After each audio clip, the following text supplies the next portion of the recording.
오늘 새벽에 보는 얼굴이 여러분 원초적인 얼굴인가 아시죠? 자, 얼굴을 뚫어지게 쳐다보면서 아니 어쩌면 그렇게 인상이 좋으세요? 어쩌면 그렇게 인상이 좋으세요? 내가 인상 좋은 거 이제 알았냐? 이건 교만이고 택도 만만치 않습니다. 자, 이어볼 거예요. 어쩌면 그렇게 인상이 좋아요? 택도 만만치 않아요. 시작.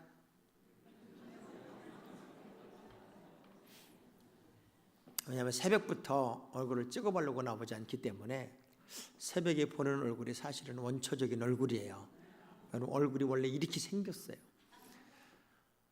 새벽은 응답의 시간, 승리의 시간, 기적의 시간, 역전의 시간인 거 아시죠?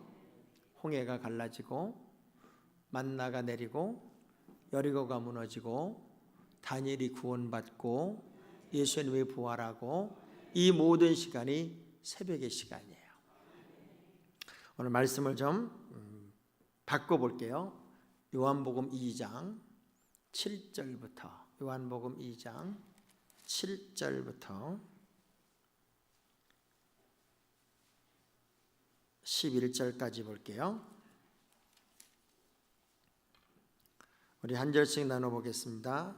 요한복음 2장 7절부터 예수께서 그들에게 이르시되 항아리의 물을 채우라 하신즉 아귀까지 채우니 연회장은 물로 된 포도주를 맛보고도 어디서 났는지 알지 못하되 물도온 하인들은 알더라. 연회장이 신랑을 불러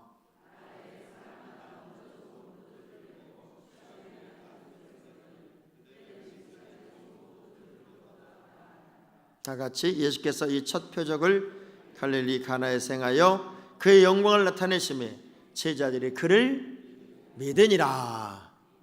할렐루야. 예수님의 사역을 알리는 총성과 같은 말씀, 그리고 그 사건이 가나 혼인잔치의 사건이에요.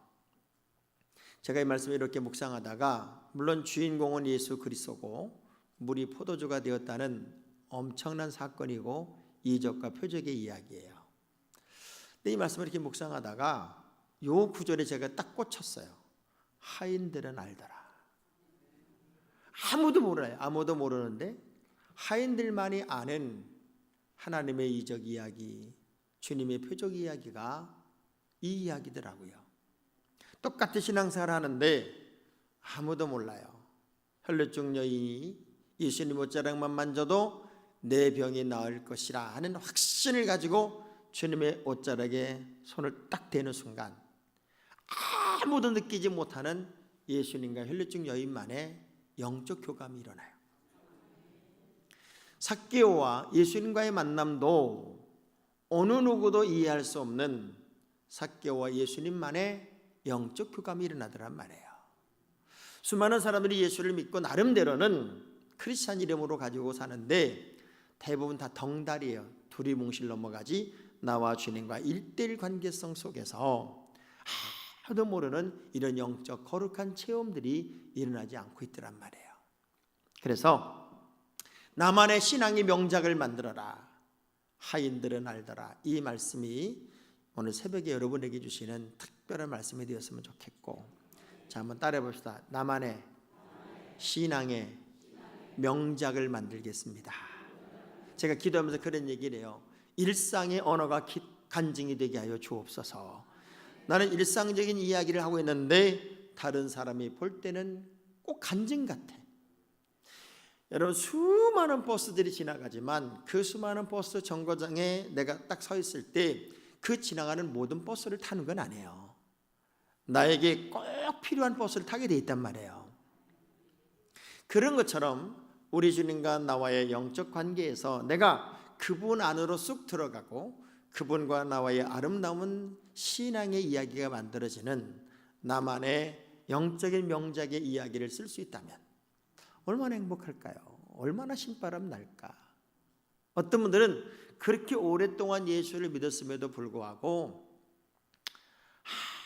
아무런 열매도 없고 아무런 기쁨도 없고 아무런 간증도 없어요.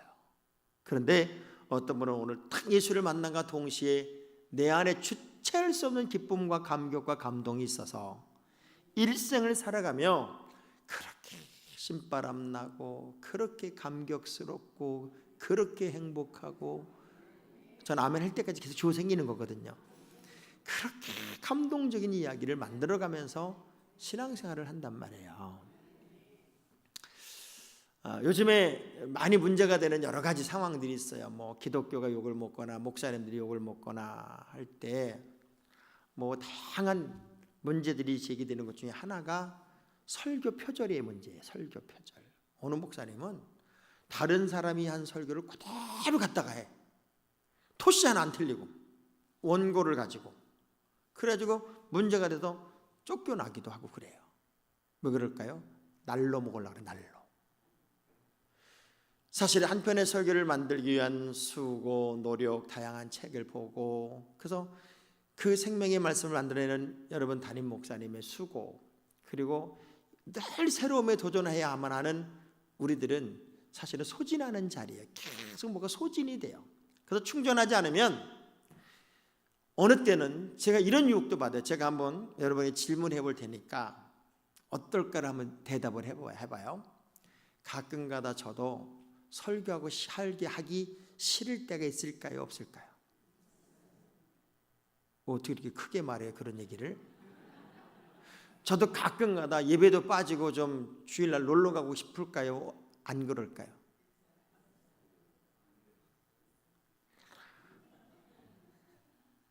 당연히 있어요. 당연히. 그런데 그런 모든 것들을 넘어야만 되는 자리가 우리의 자리잖아요. 그것들을 이겨야 되는 자리가 우리의 자리잖아요. 수고가 없는, 애씀이 없는, 노력이 없는 열매는 사실은 진짜 열매가 아니고 진짜 가치가 아니잖아요. 오늘 새벽에도 여러분들이 다른 사람처럼 더 자고 싶고 더 쉬고 싶고 더 눕고 싶지만 은혜를 사모하기 때문에 이 새벽에 나온 거예요. 그러면 이 새벽에 나온 사람을 바라보는 우리 주님의 마음과 널브러지게 자고 있는 그 사람을 향한 하나님의 마음과 어디를 향하여 좀 더 주님이 관심이 있을까요? 수고하는 사람들에게 관심이 있어요. 예수님의 거룩한 이야기의 출발, 그래서 성경에 나오는 표적 이야기, 이정 이야기, 기적 이야기는 성경의 영어 표기를 보면 예수께서 이적을 일으키셨다 또는 표적을 보이셨다라고 말할 때 영어 성경은 전부 다 미라클이라고 쓰지 않았어요. 순수하게 기적을 위한 기적은 한 군데도 없어요. 이적을 위한 이적은 하나도 없단 말이에요. 뭐라고 써있냐? 사인이라고 썼어요. 사인. 이 사인의 의미는 뭐냐면 예수님이 무리를 걸으시거나 오병이의 기적을 행하시거나 이 모든 것들은 예수 그리스도를 부각시키고 나타내려고 하는 미라클이 아니라, 기적이 아니라 한 영혼이라도 이 이적과 표적을 통해서 예수를 믿게 하려고 하는 사인이었단 말이에요. 사인. 그래서 사람들이 이 표적에 열광을 하고 진짜 본질에 열광하지 않으니까 어느 날부터는 예수님께서 표적을 싹 없애버려요. 왜? 이것 때문에 예수 믿는 것이 더 오히려 방해가 되거든.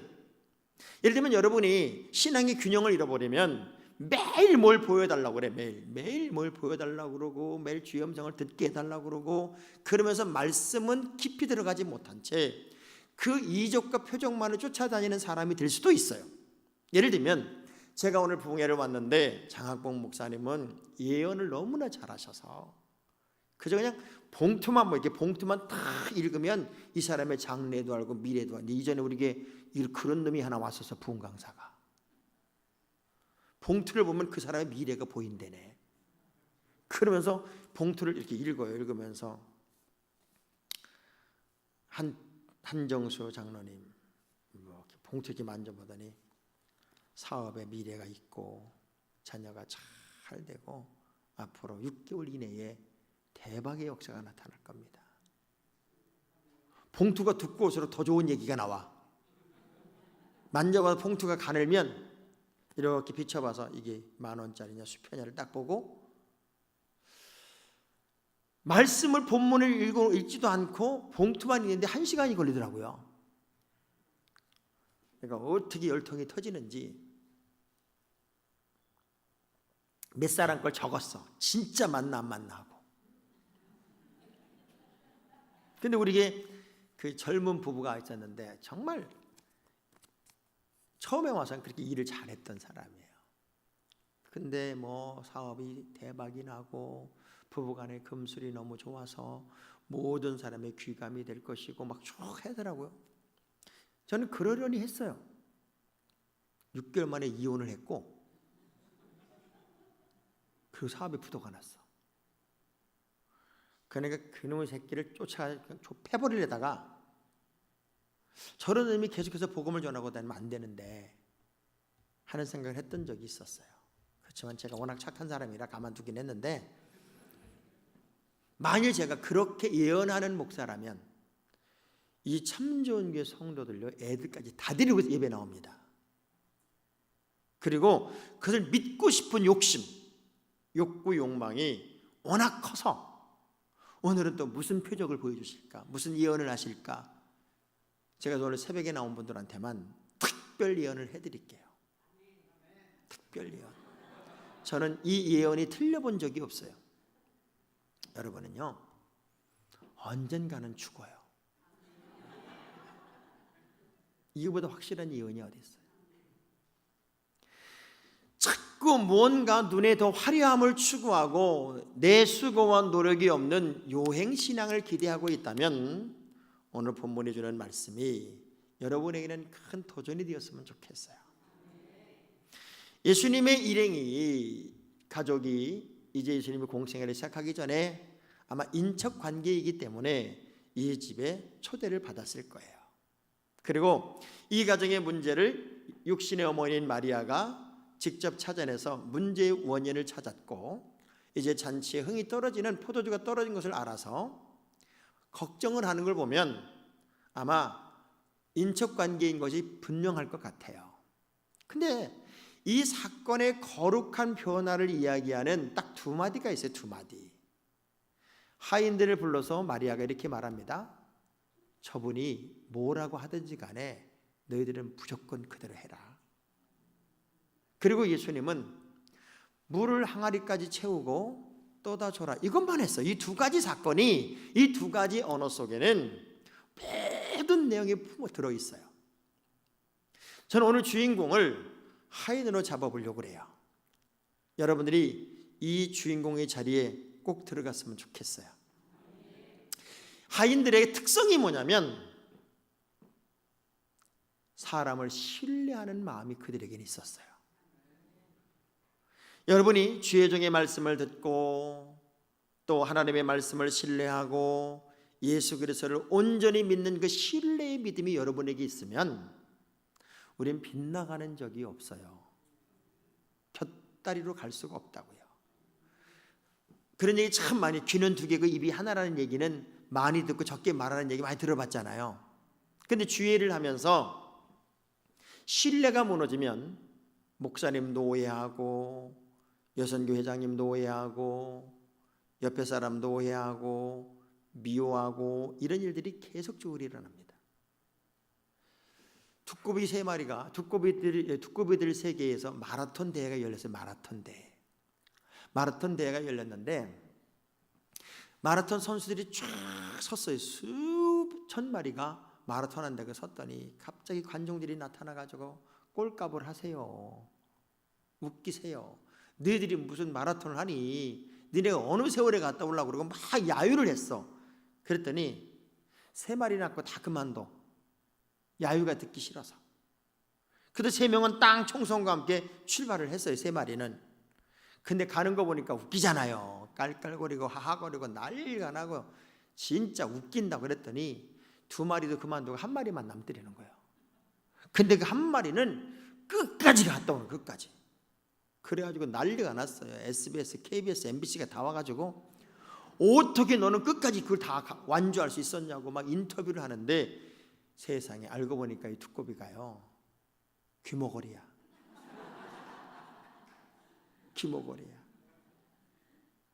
귀를 먹었으니까 가는 거야. 우리가 하나님의 거룩한 일을 감당하기 위해서 세상적인 귀를 좀 막아봐요. 인간적인 언어의 귀를 막아보란 말이에요. 오직 표 되신 주님만 바라보기 위해서 하나님을 신뢰하고 주의 종을 신뢰하고 믿음의 가치를 분명히 세워서 주의 종을 선제를 신뢰하면 형통하고 하나님을 신뢰하면 견고히 선다고 하는 말씀처럼 이 신뢰의 믿음이 역사를 만들고 기적을 만드는데, 사실은 주인의 말을 들어야만 하는 이 하인들이 낯선 사람들의 말을 듣고 있잖아요. 왜? 이 가정의 문제는 곧 나의 문제이기도 한데, 포도주가 떨어진다는 것은 하인들에게 준비성이 부족했기 때문에 그야말로 모든 게 다 화살이 올 수도 있는 문제인데, 그럼에도 불구하고 이것이 해결의 방법이라면 저분들의 말을 믿어보자, 저분들의 말을 따라보자. 여러분이 예수를 믿으면서 주의 종의 말씀을 신뢰하지 않으면 정상적인 성장이 일어날 수가 없어요. 고구려 시대 때 고려장이라는 게 있었죠. 고려장 알아요? 이렇게 어려움으로 어떻게 아세요? 이 고려장 제도가 폐지된 계기가 있었어요. 박정승이라는 사람이 이제 어차피 어머니 버려야 할 시점에 대해서 지게에다 짊어지고 어머니를 버리러 가는 거예요. 얼마나 눈물이 났겠어요. 그렇게 효자이고 어머니의 사랑을 많이 받는데 딱 이제 돌아올 수 없는 곳까지 산에 갖다 놓고 돌아서려고 하는데 발길이 떨어지지 않잖아요. 그때 어머니가 그 아들을 꼭 끌어안고 말합니다. 너는 나라의 녹을 먹고 사는 사람이니 왕의 명령을 어길 수는 없단다. 너는 너의 역할에 충실한 것뿐이고 나는 이 나라의 법을 따르는 환경이어서 어쩔 수가 없구나. 그러니 아무런 마음의 부담도 갖지 말고 돌아가렴.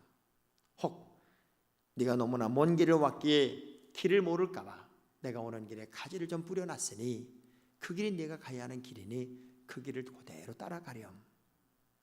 그 말을 듣고 그 어머니가요, 그 아들이 도저히 어머니를 버릴 수가 없는 거예요. 이렇게 소중하고 이렇게 귀한 어머니를 어떻게 버려요? 그래서 다시 지게 짊어지고 내려와요.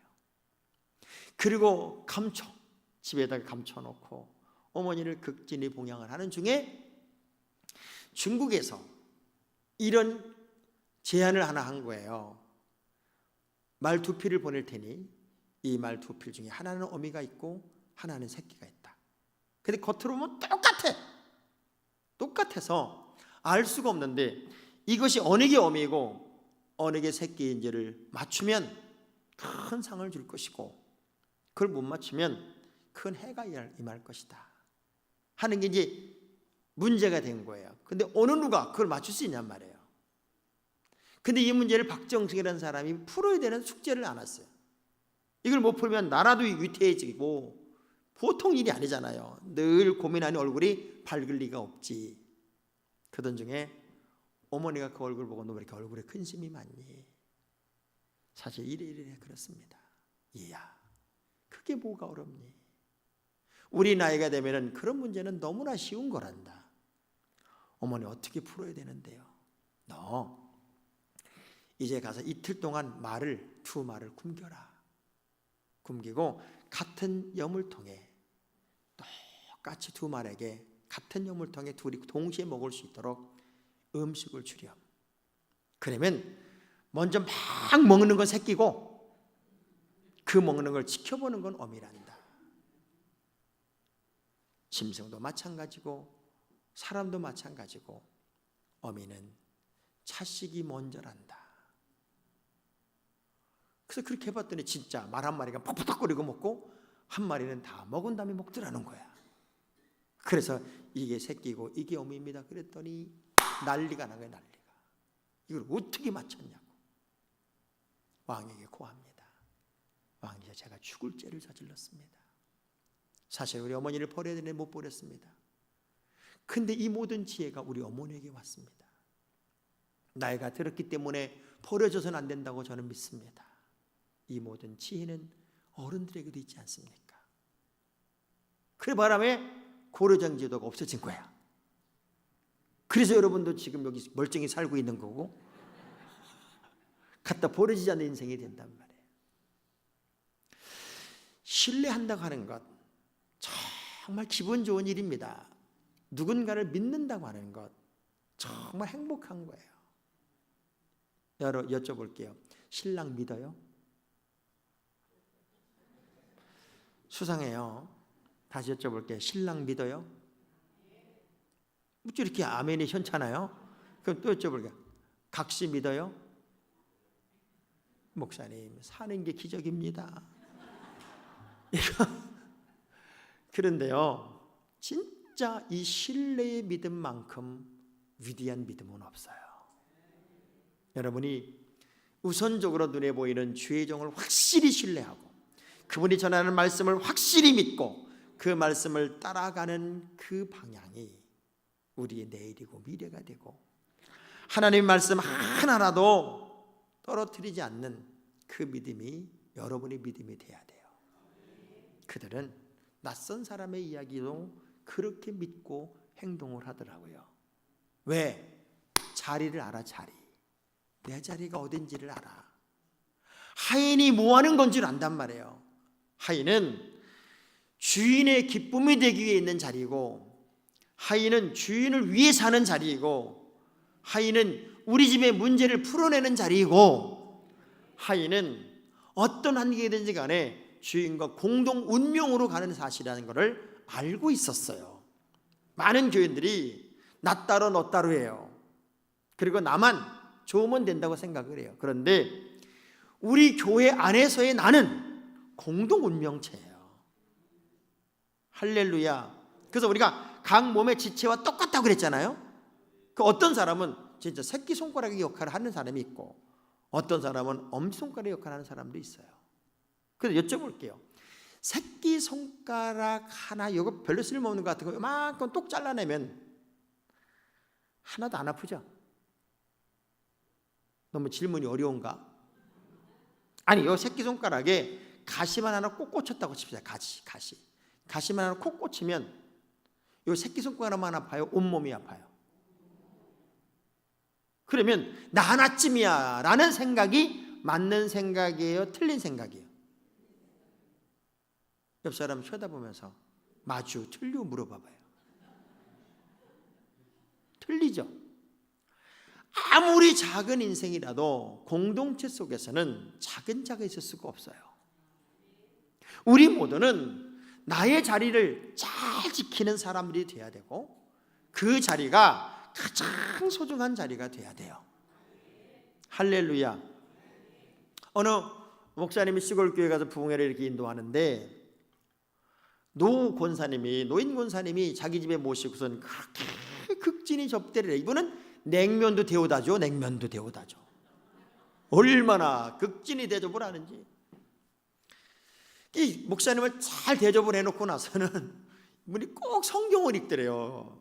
시골집들이 여기 방음이 잘 안 돼 있으니까 성경을 소리내서 읽는 게 다 들리는데 너무 신기한 건 성경 내용을 읽는 게 아니라 이름만 읽어. 아브라함은, 이삭은, 야곱은 이렇게 읽는 거예요. 계속 이름만 읽길래 하도 궁금해서 물어보는 거예요. 권사님, 왜 권사님은 성경을 읽으면서 사람 이름만 이렇게 읽어요? 그랬더니 목사님 생각해 보세요. 나 가만히 돌이켜보니 내가 죽을 날이 얼마 안 남았습니다. 그러니 이름이라도 익혀놓고 가서 아는 척을 할 거 아닙니까? 그래서 자기는 이름을 다 외우고 있는 거래. 이야, 얼마나 지혜로워요. 사실은 성경에 좋은 사람이든 나쁜 사람이든 2930명이 실명이 이름이 있어요. 그 이름을 다 외운다는 게 얼마나 어려워. 그러나 우리가 어찌 보면 이 할머니의 마음처럼 나는 천국 갈 것을 믿고 천국에 가면 이분들이 있을 것을 믿고 그리고 그분들을 만나면 행복할 것 같고 그래서 내가 만나면 행복할 사람들의 이름을 더 크게 읽어내는 그 권사님의 마음은 어쩌면 참 믿음일 수도 있어요. 정말 순수한 믿음일 수 있단 말이에요. 우리가 나의 자리가 어떤 자리인가를 잘 알면 이 말씀을 기억해요. 누가복음 14장 8절의 말씀 보면은 하여간 너가 혼인잔치 청함을 받으면 무조건 높은 자리에 앉지 말고 낮은 자리에 앉으라는 게 낮은 자리. 왜? 그래야 원래 그 높은 자리에 앉아야 될 사람이 오면은 너 쫓겨나지 않는다. 그런데 그런 자리보다 낮은 자리에 앉아서 내가 만약 그 높은 자리로 옮겨갈 수 있다면 얼마나 큰 행복이겠니? 제가 가끔가다 요즘에는 비행기 이제 다이아몬드급, 아시아나 다이아몬드급이 되니까 이런 일이 벌어져요. 외국을 이렇게 갈 때 비행기가 만석이면 갑자기 저를 불러요. 불러서 저를 비즈니스로 업그레이드 해준다. 좋을까요? 안 좋을까요? 그냥 좋을까요? 환장하게 좋을까요? 이번에도 제주도 집회를 제 아내하고 둘이 이제 가는데, 제 아내는 이제 사모님들 세미나하고 저는 목사님들 세미나를 위해서 이제 충청도에 있는 목사님들 한 600명이 제주도에 세미나 왔어요. 둘이 강사로 가는 거예요. 근데 아시아나가는 원래 비즈니스를 안 팔아요. 왜냐하면 비즈니스라는 게 제주도까지는 없는데, 신기하게 큰 비행기를 쓰다 보면은 그 비행기 앞쪽에 비즈니스 칸이 있잖아요. 그러면 요즘 손님들이 너무 많으니까 다 팔고 오버부킹을 한 다음에 우리 같은 사람한테는 그 앞좌석을 주는 거야. 세상에 탁 갔더니 승무원이 그러는 거예요. 나를 알아. 벌써 목사님은 직업을 다 아나 봐. 목사님, 비즈니스로 좀 올려드리려고요. 저는 이코노미를 끊었어요. 그러면서 내려갈 때는 근데 좌석이 하나밖에 없어서 목사님밖에 못 드리고 사모님은 못 드리겠네요. 제가 거기서 잘 됐다, 이건 하나님의 은혜다. 그러면 제가 제명에 살까요? 못 살까요? 그래서 제가 이렇게 얘기를 했어요. 나는 내가 원래 이코노미니까 나를 이코노미를 주고 우리 집사람을 비즈니스로 주면 안 되겠냐. 그랬더니 그렇게는 할 수 있다는 거야. 그래서 우리 집사람 비즈니스 다 태우고 나는 이코노미 타고 갔어. 그래야 50분이잖아요. 그 하나의 사건 때문에 제가 엄청나게 인기를 끌었어요, 집사람한테. 근데 올 때는 더 재밌는 게 우리 둘 다를 준다는 거예요. 좋았을까요? 안 좋았을까요? 국내선도 그런데 예를 들면 미국 갈 때 그러면 좋을까요? 안 좋을까요? 지금 여러분 부러워서 그러는 거지 대답도 못하는 거예요. 우리의 자리는 낮은 자리야. 자꾸 낮아지고 겸손하고 그리고 부족을 느끼는 자리에 앉으려고 노력을 해야 돼요. 하인들은 잔치 행복을 느끼고 누리는 사람의 자리가 아니에요. 이 잔치를 돕기 위해 내가 할 수 있는 모든 노력을 계속해서 해야만 하는 자리가 이들의 자리란 말이에요. 그래서 비록 힘이 들고 어렵고 남들처럼 누리고 행복한 시간은 아니할지라도 이 잔치를 기쁘게 만들기 위해 부족을 채우기 위한 몸부림치는 노력을 해야만 했던 자리가 이 자리예요. 그래서 돌 항아리 5에다가 물을 아구까지 채워라. 이미 손님들은 올 사람이 없어요. 그 항아리에 물을 채우는 것은 이제 손발을 닦는 물로 쓰거나 허드렛 일을 위해 쓰는 물이란 말이에요. 우리처럼 뭐 아무데나 수도를 틀면 나오는 게 아니라 물을 길어만 놔야 되는 건데, 이젠 더 이상 올 손님도 없음에도 불구하고 그 일을 시켰음에도 짜증을 부리지 않고 힘들어하지 않고 억울해하지 않고 아귀까지 다 채웠다. 여러분의 자리가 있어요. 수고의 자리, 그럼에도 기쁨의 자리, 영광의 자리. 지금 그 광경을 바라보는 예수님과 예수님의 일행은 얼마나 그들의 모습이 아름다웠을까. 예수를 믿으면서 제일 어려운 부분이 이런 거더라고요.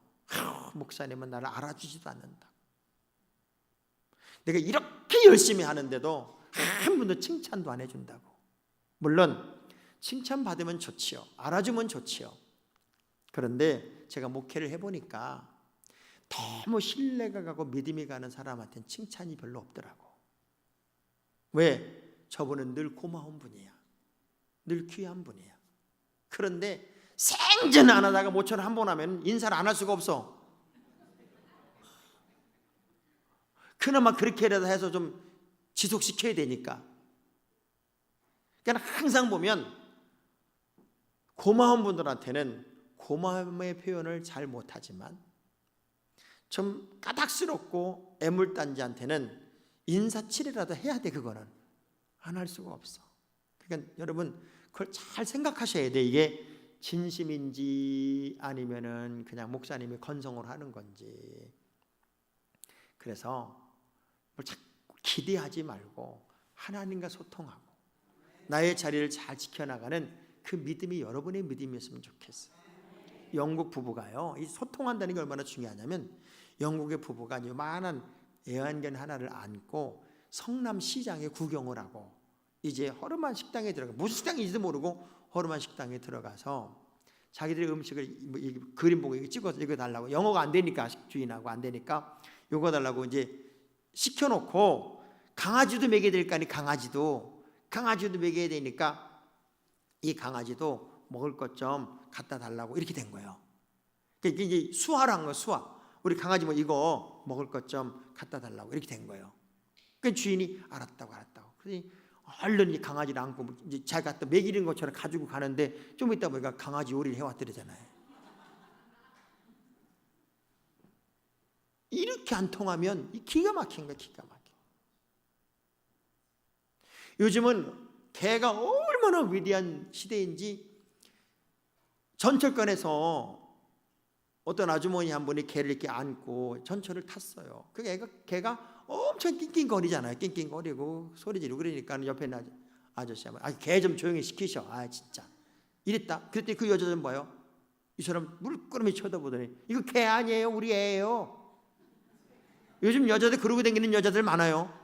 개 아니고 우리 애라고. 그럼 업고 다니는 여자도 있어. 그 시흥기를 부리면서 이건 개 아니에요, 우리 애라고요, 그랬단 말이에요. 그 일 듣던 할머니 한 분이 옆에 앉았다가 눈이 땡그레지면서 혀를 끌끌 차며 하는 얘기 좀 봐봐요. 아니 어쩌자고 저 여자는 개를 낳았을까? 진짜 말 잘해야 돼요. 아니 이건 개가 아니고 애라고 그러면 그게 개를 낳은 거잖아. 정말 하나님이 기뻐하는 자리, 하나님이 영광 받는 자리에서 여러분 그 자리를 자꾸 유지해 나가야 돼요. 아담과 하와가 자리를 잃어버려요.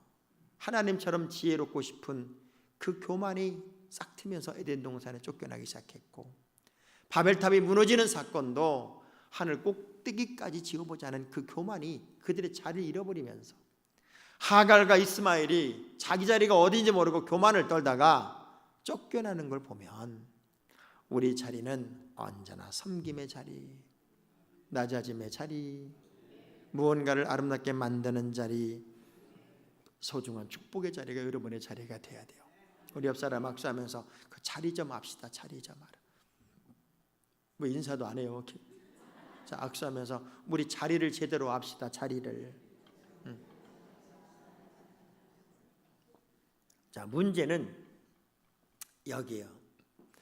여러 가지 믿음이 있지만 가장 어쩌면 극적인 그리스도의 능력을 경험하는 자리가 있다면 공격적인 믿음의 자리예요.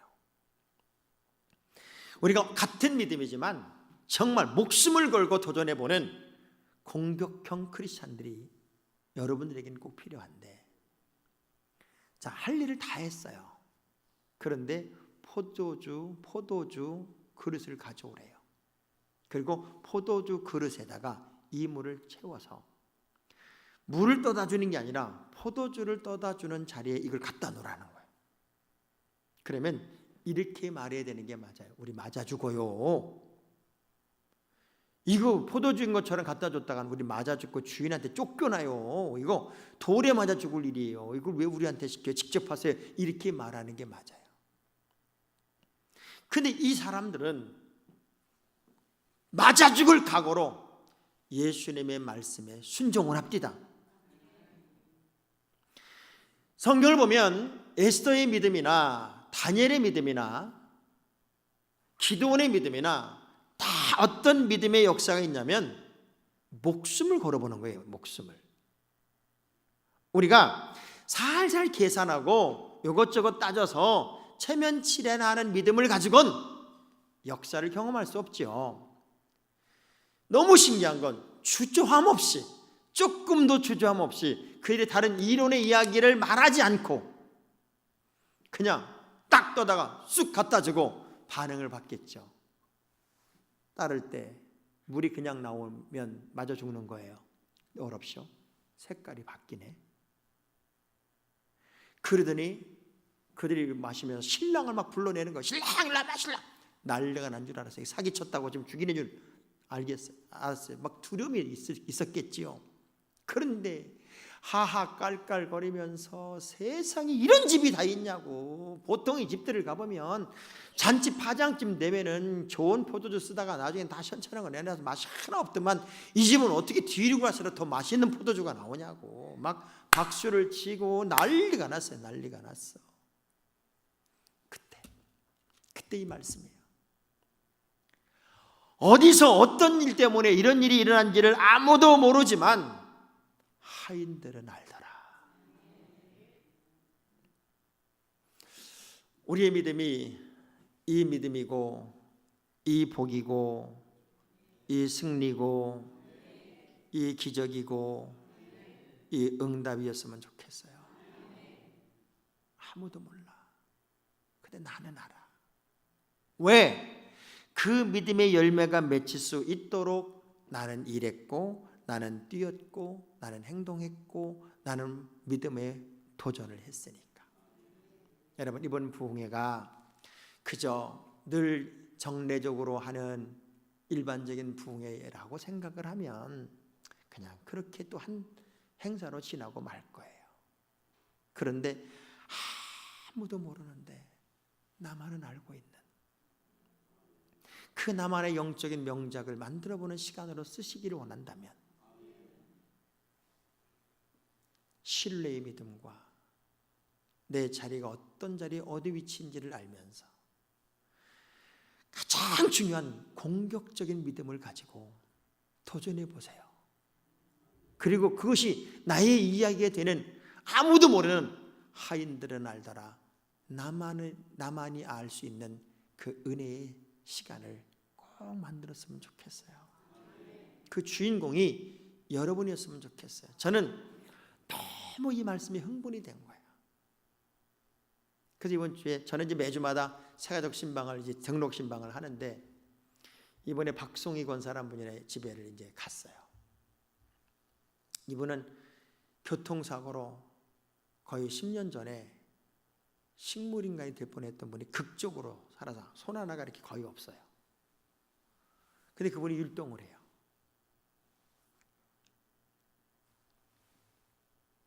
세팅을 이렇게 신방 세팅을 다 해놨는데 이렇게 메모자를 꽂아놓는 거 있잖아요. 꽂아놓는 거에다가 글씨를 예쁘게 써 하나 붙여놨어요. 뭘 붙여놨나 봤더니 제가 설교한 내용인 하인들은 알더라, 이걸 딱 붙여놨어.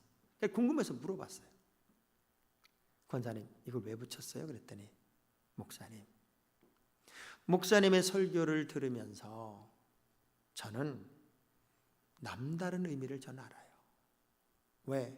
이미 죽었던 시간, 자기가 운전하고 가다가 가드레일을 들이받아서 3일 만에 깨어났고, 그리고 뇌압이 터져 죽기 직전까지, 그리고 팔 하나를 잘라야 되는 환경, 그런 환경에서도 자기는 하나님, 오른팔이 아니어서 감사하네요, 다리가 아니어서 감사하네요, 왼팔이어서 감사하네요.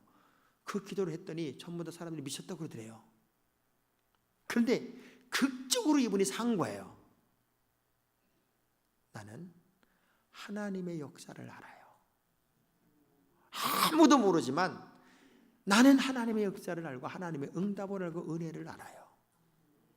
그런데 이 하인들은 알더라, 이 말씀을 딱 듣는데 처음부터 마지막까지 내 이야기들이에요. 자기 이야기. 그런데 지금 자기가 자기 자리를 놓쳐버렸다는 거예요. 왜? 남편이 예수 잘 믿게 해보겠다고 그 모든 걸 다 놓쳐버렸었는데 다시 내 자리를 찾아야 되겠다고 남편을 꼭 끌어안고 그 자리를 찾아야겠다. 그러면서 얼마나 감동적으로 신방을 받는지. 여러분만의 이야기를 만들어내세요. 여러분만의 영적인 명작을 만들어내세요. 아무도 모르지만 하인들은 알더라. 여러분의 이야기, 여러분만의 간증, 여러분만의 승리의 노래를 꼭 부르는, 아무도 모르는 나만의 그 감격적인 이야기거리가 이번 집회의 이야기거리가 될 수 있기를 주의 이름으로 축원합니다. 자, 우리 94장 찬송가 다시 한번 부를게요.